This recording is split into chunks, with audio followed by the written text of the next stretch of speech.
dans ce nouveau club de lecture. J'espère que tout va bien pour vous, vous n'avez pas trop chaud avec les températures qu'on a en ce moment.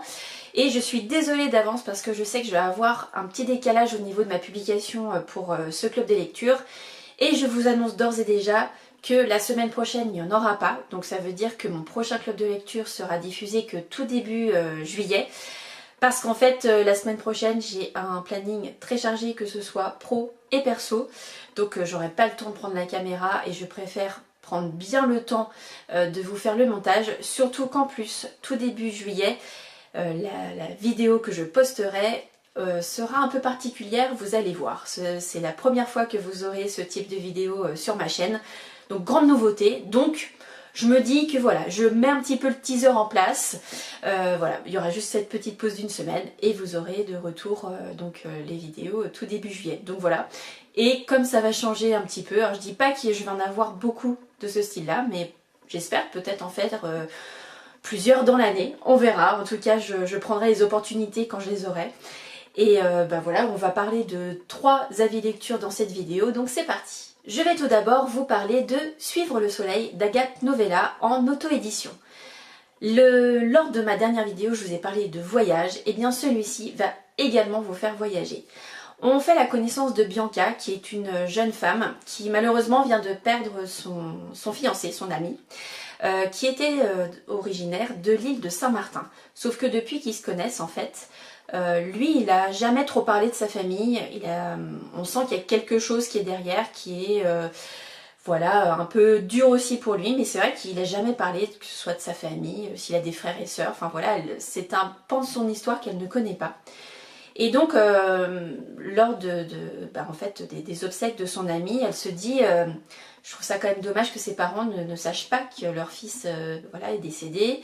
Et donc elle décide de faire pour la première fois un voyage, donc toute seule, sur l'île de Saint-Martin pour justement rencontrer la famille d'Uriel, donc de son chéri, et puis de voir ce qui se passe, et puis surtout de leur donner l'information. Voilà. Elle arrive là-bas après ce voyage et elle va arriver dans une guest house avec, je dirais, un hôte qui est un petit peu distant, un peu mystérieux. Et elle va faire donc son enquête pour retrouver la famille d'Uriel, donc de son ami. Donc voilà, on part là-dessus. Je vais laisser le pitch ici parce que voilà, c'est le début. Et en fait au niveau, moi, ce que j'ai pensé de ce livre, j'ai beaucoup aimé justement être aux côtés de Bianca, cette jeune femme, de vraiment ressentir ses émotions parce que tout au long du voyage, on va dire, ou de son voyage justement là-bas à Saint-Martin, on va avoir plein de nouvelles sur elle, on va parler d'elle aussi avec sa famille, ses parents, sa sœur, justement les personnes qu'elle va rencontrer sur cette île. Elle va aussi découvrir cette île par la même occasion, donc voilà, elle a l'impression d'être aussi un peu plus proche de son chéri disparu. Et voilà, c'est très beau, c'est un joli roman. Il y a des thèmes qui sont abordés qui sont pas forcément fréquents dans les romans. Et j'ai trouvé que c'était bien amené, voilà, on n'en dit pas trop, mais on l'évoque et je trouve déjà c'est très bien. Donc voilà, je dirais que c'est un roman qui peut vous accompagner pendant votre été.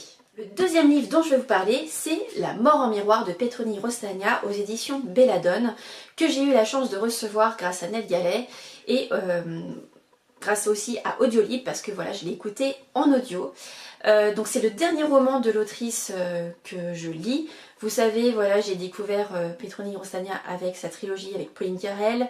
Il y a aussi, je viens de commencer donc sa saga avec Alexandre Laroche. Là c'est tout autre chose, ça fait pas partie de saga, donc c'est un one shot. Et donc là on va faire la connaissance de Bertrand. Bertrand, il est médecin légiste et voilà, il a eu un accident. Il a perdu voilà, une partie de ses souvenirs. Et en fait c'est son meilleur ami qui lui aussi est médecin légiste, lui a dit mais reviens travailler, peut-être qu'il y a des choses qui vont te revenir. Enfin voilà, il essaye de retrouver une vie normale grâce aussi à sa femme et puis son fils. Et donc il va se rendre donc à l'IML, donc l'Institut médico-légal. Il va autopsier donc une personne et quand on découvre le visage de la personne qui est devant lui, qu'il doit autopsier, il se trouve que c'est une personne qui lui ressemble comme 2 gouttes d'eau. Il se dit mais comment c'est possible? Donc là il y a une enquête sur plein de choses. Déjà, il y a l'enquête de l'accident de Bertrand. Il y a l'enquête pour retrouver qui est cet homme qui lui ressemble autant. Il y a aussi une présence très importante de la femme de Bertrand, vous allez voir, mais j'en dis pas plus là-dessus, parce que forcément, elle cherche à retrouver son mari, elle essaye de trouver des indices, de comprendre des choses, elle a peur, elle a des doutes, enfin bref, et le fils qui est aussi là, parce que forcément il se dit est-ce que comment ça peut se passer, pourquoi il se souvient de rien, enfin voilà, pour un adolescent c'est compliqué aussi d'avoir ça. Et voilà, j'en dis pas plus que déjà je pense que j'en ai dit pas mal.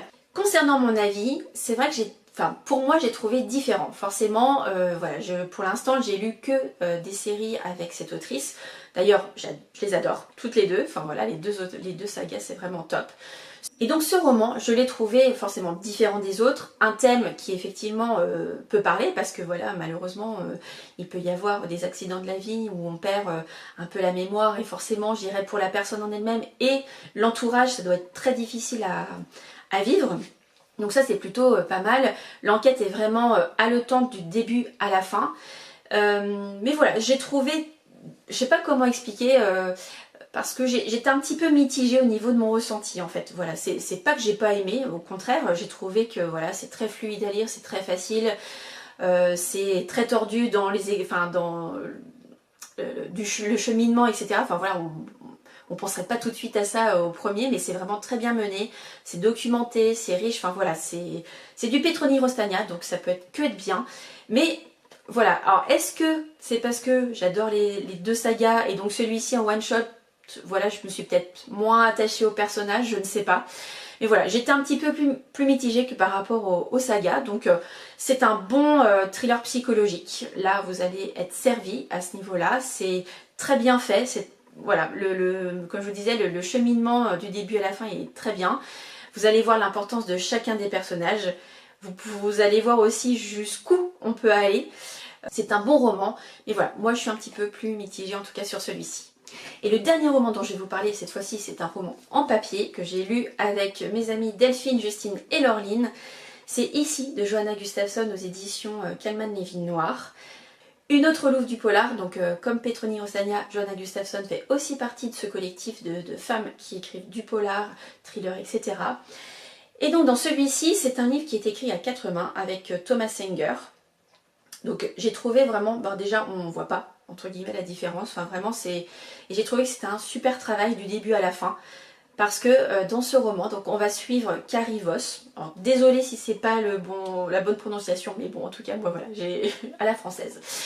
Carrie Voss, donc Carrie Voss elle est psychologue voilà, au niveau du comportement, etc. On la surnomme le détecteur de mensonges humains, parce qu'elle a vraiment ce pouvoir entre guillemets de découvrir quand elle voit une personne, de voir si la personne ment ou pas. Enfin, voilà, c'est vraiment intéressant. Et surtout, cette femme, elle habite seule. Et son principal soutien pilier, c'est son père qui était aussi dans la police avant. Et pourquoi cette femme est seule, c'est qu'en fait, elle a perdu son mari. Et malheureusement, elle a son fils de 9 ans. Le jour de l'anniversaire de son fils a disparu. Et ils n'ont jamais retrouvé le corps, donc forcément pour elle c'est très dur. Et on se retrouve donc 7 ans après la disparition de son fils. Et donc 7 ans plus tard, il y a eu un meurtre de 2 jeunes filles dans une maison secondaire d'un des parents de ces deux jeunes filles. Voilà, elles préparaient en fait Halloween et le lendemain elles préparaient leur soirée et elles sont retrouvées le matin. Je crois que c'est un livreur qui les a retrouvées dans la maison.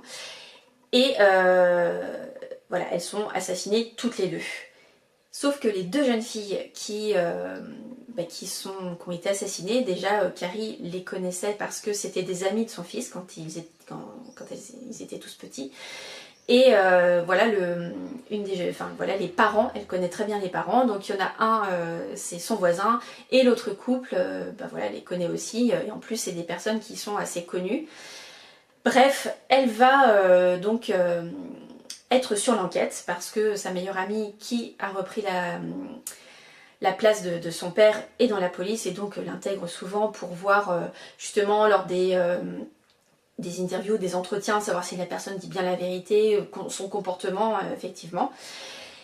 Et je dirais qu'il y a un coupable qui est tout de suite identifié, qui est limite, voilà, il y a, quelque part, c'est forcément lui. Sauf que Carrie, malgré tout, elle doute beaucoup de ça, et elle se dit, je suis sûre que, d'après tout ce qu'il a dit, ça peut pas être cette personne. Et donc, elle va clamer un peu haut et fort, et donc il va y avoir cette enquête tout au long du livre. Et c'est vraiment, voilà, très bien mené. Jusqu'à la fin, on a les réponses, bien sûr, sur cette enquête. Et à la fin, on va avoir une réponse qu'on n'attendait pas forcément.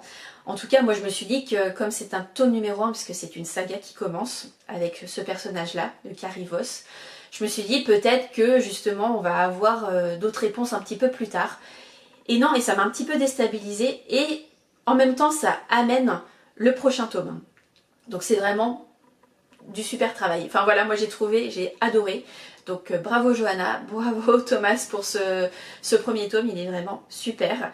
Et là on met sur la couverture, on met ici tout le monde ment. Vous allez voir, enfin des fois on ment par omission, des fois on ment volontairement. Enfin voilà, il y a plusieurs mensonges entre guillemets, mais c'est très bien fait et on s'attache forcément à cette femme, voilà, qui est Carrie, parce que voilà, on la connaît dans son travail, mais on la connaît aussi personnellement.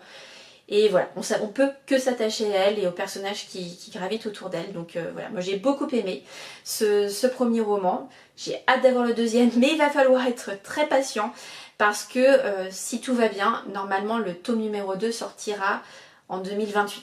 Voilà, il sortira en anglais en 2027, donc si vous êtes pressé, vous l'aurez en anglais en 2027, mais il sera en français en 2028.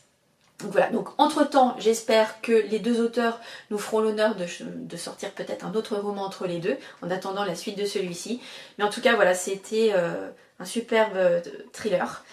Et j'ai hâte de connaître la suite. Et en tout cas, voilà, si vous aimez frissonner, si vous connaissez déjà Johanna Gustafsson ou Thomas Singer, voire les deux, bah voilà, vous devez savoir connaître leur travail.